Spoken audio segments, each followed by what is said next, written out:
अस्सलाम वालेकुम प्यारे दोस्तों, आज की इस वीडियो में बात करने वाले हैं अजान के वक्त कुत्ता क्यों रोता है। आपने अक्सर देखा होगा अजान के वक्त कुत्ता रोने या भौंकने लगते हैं। खासकर फजर की अजान के वक्त बहुत ही ज्यादा कुत्ते भौंकते हैं और रोते हैं। आखिर इसकी क्या वजह है, किस वजह से वो कुत्ते रोते हैं और अजान के वक्त किन किन बातों का ख्याल रखना चाहिए, यानी जब अजान हो रही हो तो किन किन कामों को नहीं करना चाहिए, इन सब बातों को आज की इस वीडियो में जानेंगे। दोस्तों, हर कोई ये जानना चाहता है आखिर क्या वजह है कि अजान होते ही कुत्ते क्यों रोने लगते हैं और अजान पूरी होते ही खामोश हो जाते हैं, और ऐसा खासकर फजर की अजान के वक्त होता है। तो चलिए जानते हैं इसकी क्या वजह है। अल्लाह ताला ने जानवरों के अंदर एक ऐसी ताकत अता फरमाई जो हम इंसानों को नहीं दी है, जबकि अल्लाह ताला ने इंसानों को अशरफुल मखलूकात बनाया, यानी कि तमाम मखलूकात में सबसे बेहतर बनाया। लेकिन अल्लाह ताला ने इंसानों को ताकत नहीं दी जिससे आसमानों या जमीन पर चलते फिरते शैतान, बलाओं या फिर मुसीबतों को देख सके। लेकिन ये जानवर उन्हें देख सकते हैं, लेकिन बेजुबान होने की वजह से वो इंसानों को नहीं बता सकते।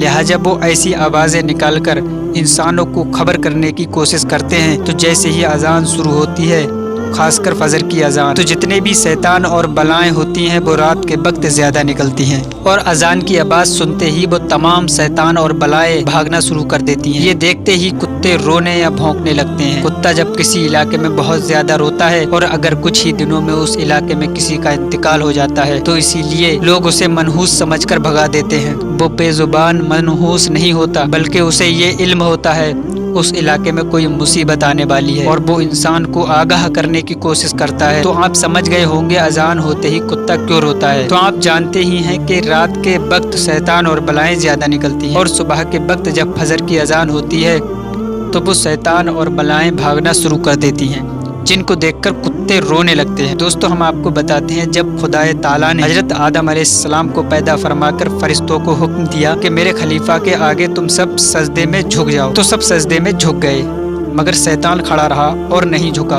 खुदाए ताला को उसका तकब्बुर पसंद ना आया और उससे दरख्वास्त फरमाया कि ऐ इब्लीस, मैंने जब अपने दस्ते कुदरत से बनाए गए खलीफा के आगे सजदा करने का हुक्म दिया तो तूने सजदा क्यों न किया। शैतान ने जवाब दिया कि ऐ खुदा, मैं आदम से अच्छा हूँ, इसीलिए मैं आग से बना हूँ और आदम मिट्टी से बना है, और आग मिट्टी पर गालिब नहीं होती, यानी उससे ज्यादा पावरफुल होती है। फिर मैं एक बशर को सजदा क्यों करूं। खुदाए ताला ने उसका तकब्बुर भरा जवाब सुनकर इरशाद फरमाया कि ऐ इब्लीस मरदूद, निकल जा मेरी बारगाह रहमत से, जा तू कयामत तक के लिए मरदूद और लानती हो गया। उसके बाद जब खुदाए ताला ने हजरत आदम अलैहिस्सलाम का पुतला मुबारक तैयार फरमाया तो फरिश्ते हजरत आदम अलैहिस्सलाम के पुतले की ज़ियारत करते थे, मगर शैतान मरदूद हसद की आग में जल भुन गया था, और एक मर्तबा उस मरदूद ने सारी हदें पार कर दी, और उसने किया ये कि बुग़्ज़ और कीने में आकर हजरत आदम अलैहिस्सलाम के पुतले मुबारक पर थूक दिया।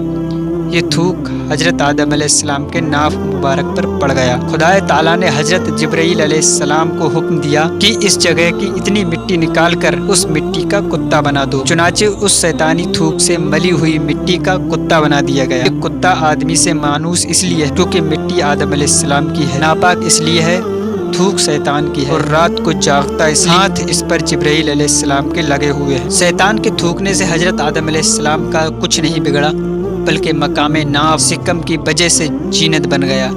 इसी तरह अल्लाह बालों की बारगाह में गुस्ताखी करने से अल्लाह बालों का कुछ नहीं बिगड़ता, बल्कि उनकी शान और भी बढ़ जाती है। और ये भी मालूम हुआ कि अल्लाह बालों को हसद और नफरत की निगाह से देखना शैतानी काम है। तो मेरे दोस्तों, अब आप समझ चुके होंगे कि कुत्ते की पैदाइश आखिर कैसे हुई। अब आइए दोस्तों जानते हैं कि अजान के वक्त किन किन बातों का ध्यान रखना चाहिए। एक मुसलमान होने के नाते अजान का एहतराम करना जरूरी है। अजान के वक्त बातचीत न करें, अजान के वक्त सलाम नहीं करना चाहिए, अजान के वक्त कोई इंसान सलाम करे तो जवाब नहीं देना चाहिए। अगर कुरान की तिलावत कर रहे हो तो भी अजान के वक्त खामोश हो जाएं। अजान का अदब न करने वालों पर अल्लाह का सख्त अजाब होगा, और हर कलिमात को दोहराएं। अजान के वक्त कोई किया संगीत नहीं सुनना चाहिए। वैसे तो गाने बजाना या सुनना सब हराम है। अजान के वक्त औरतों को सिर ढककर रखना चाहिए। दोस्तों, अजान के दौरान इन बातों का ख्याल रखें। अल्लाह ताला हमें और आपको हिदायत अता फरमाए। कमेंट में आमीन जरूर लिखें।